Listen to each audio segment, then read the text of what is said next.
دوستو آج کی ویڈیو میں ہم آپ کو احمد رضا کی زندگی کے کچھ اور دلچسپ حقائق سنائیں گے۔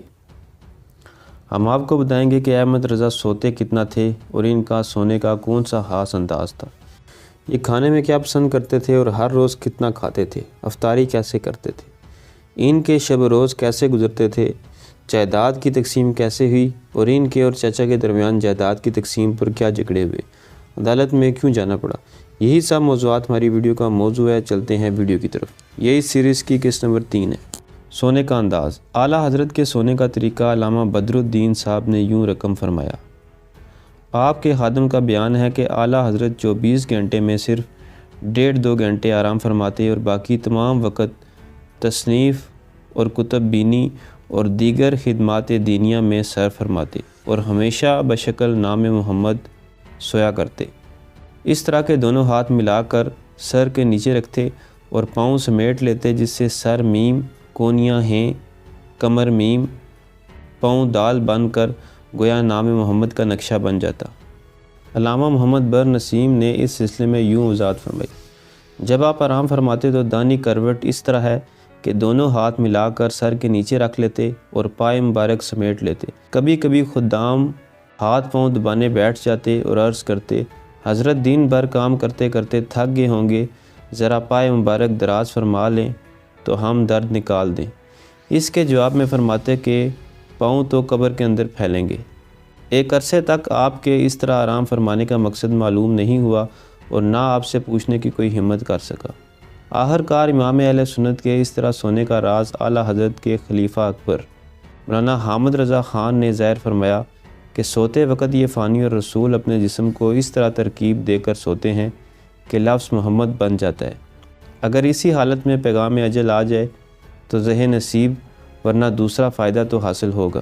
اس طرح سونے سے یہ فائدہ ہے کہ 70,000 فرشتے رات بھر اس نام مبارک کے گرد درود شریف پڑھتے ہیں اور وہ اس طرح سونے والے کے نامہ اعمال میں لکھا جاتا ہے۔ سوتے وقت جب آپ دونوں ہاتھوں کو ملا کر سر کے نیچے رکھتے تو انگلیوں کا انداز عجیب ہوتا۔ انگوٹھے کو انگشت شہادت کے وسط پر رکھتے اور باقی انگلیاں اپنی اصلی حالت میں رہتی۔ اس طرح انگلیوں سے اللہ بن جاتا، گویا سوتے وقت دونوں ہاتھوں کی انگلیوں سے اللہ اور جسم سے محمد لکھ کر سوتے۔ دانا ہاتھ۔ چنانچہ اس سلسلے میں منقول ہے، پاک صاف کرنے اور استنجا فرمانے کے سوا آپ کے ہر کام کی ابتدا سیدھے ہی جانب سے ہوتی۔ چنانچہ امامہ مبارک کا شملہ سیدھے شانے پر رہتا، اس کے کچھ پیچ دائیں جانب ہوتے اور اس کی بندش اسی طور پر ہوتی کہ بائیں دست مبارک میں بندش اور دانا دست مبارک پیشانی پر ہر پیچ کی گرفت کرتا تھا۔ مشاغل۔ علامہ بدر الدین نے امام احمد رضا کے مشاغل کا تذکرہ یوں کیا ہے۔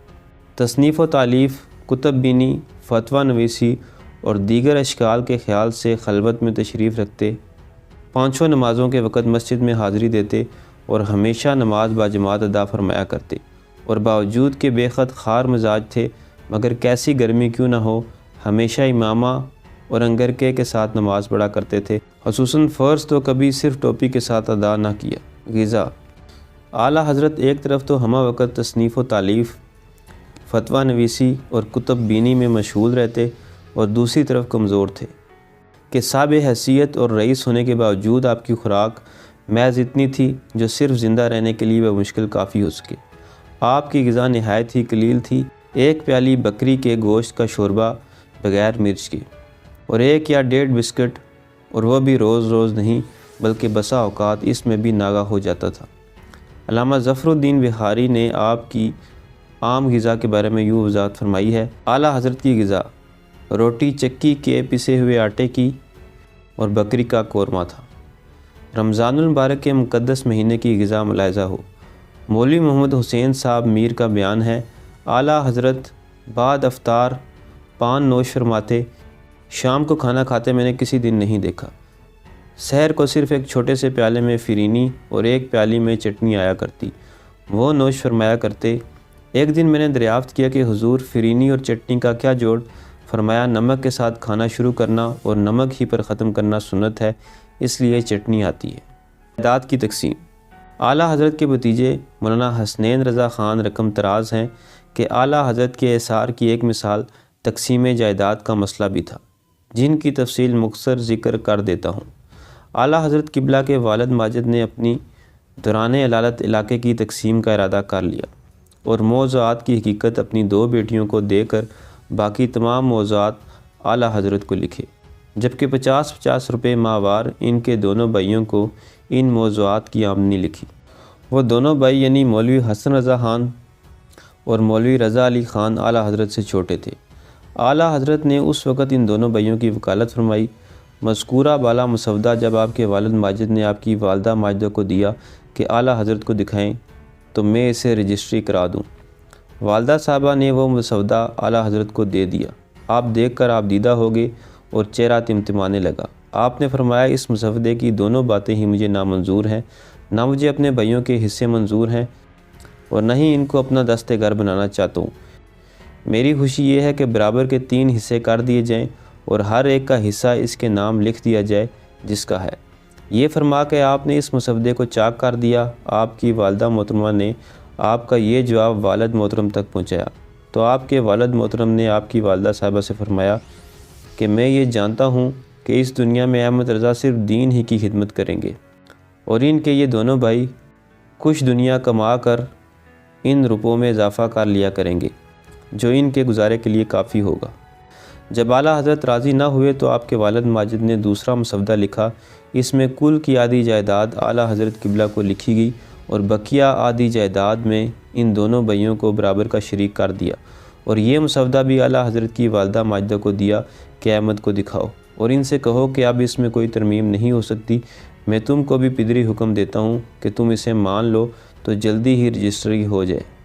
چنانچہ مسودہ رجسٹری ہو گیا اور چند ہی روز بعد مولانا نقی علی خان صاحب یعنی والد ماجد اعلیٰ حضرت نے وفات پائی۔ والد محترم کی وفات کے بعد اعلیٰ حضرت نے اپنی والدہ صاحبہ کو اس بات پر راضی کر لیا کہ آپ گھر کا نظم اس طرح کر لیں کہ زیادہ سے زیادہ روپے کی بچت کر کے روپے سے دوسری جائیداد خرید کر میرے دونوں بھائیوں کی جائیداد میری جائیداد کے برابر کر لیں۔ اس جائیداد کے ملحقہ مولانا نقی علی خان کے 4 بھائیوں کے پاس تھے۔ وہ 4 بھائی تھے، خرچ زیادہ تھا اور آمدنی کم۔ انہوں نے مقدمہ بازی شروع کر دی جس سے وہ ہارتے رہے۔ انہیں مقدمہ بازی کے دور میں اپنی جائیداد کے خصص فروخت کرنا پڑے اور وہ خصص اعلیٰ حضرت کی والدہ ماجدہ نے خریدنا شروع کر دیے۔ جب تک مقدمہ بازی کا دور چلتا رہا ان کی جائیداد کی ادھر سے خریداری ہوتی رہی۔ مقدمہ بازی جب ختم ہوئی تو خریداری بھی بند کر دی گئی اور یہ بھی ہوا کہ اعلیٰ حضرت اور آپ کے دونوں بھائیوں کی اولادیں ہوئیں۔ رہائشی مکان ناکافی ہو گیا تو مکان آپس میں تقسیم کر کے تینوں بھائی علیحدہ علیحدہ اپنے مکانوں میں منتقل ہو گئے۔ اب خرچ بہت بڑھ گیا اور اس وجہ سے بھی جائیداد کی خریداری روکنا پڑی۔ ادھر ان کے بھائیوں نے بھی دیکھا کہ اس خریداری کی وجہ سے اعلیٰ حضرت کے اخراجات میں تنگی ہو جاتی ہے تو انہوں نے بھی اس اسکیم کو بند کرا دیا۔ اس ترکیب سے کافی جائیداد اور خرید کر دونوں بھائیوں کے نام کی گئی، مگر پھر بھی ان دونوں بھائیوں کی آمدنی انفرادی طور پر اعلیٰ حضرت کی آمدنی سے کچھ کم ہی رہی۔ تو دوستو یہ تھی قسط نمبر 3۔ ملتے ہیں اگلی ویڈیو میں، تب تک اللہ حافظ۔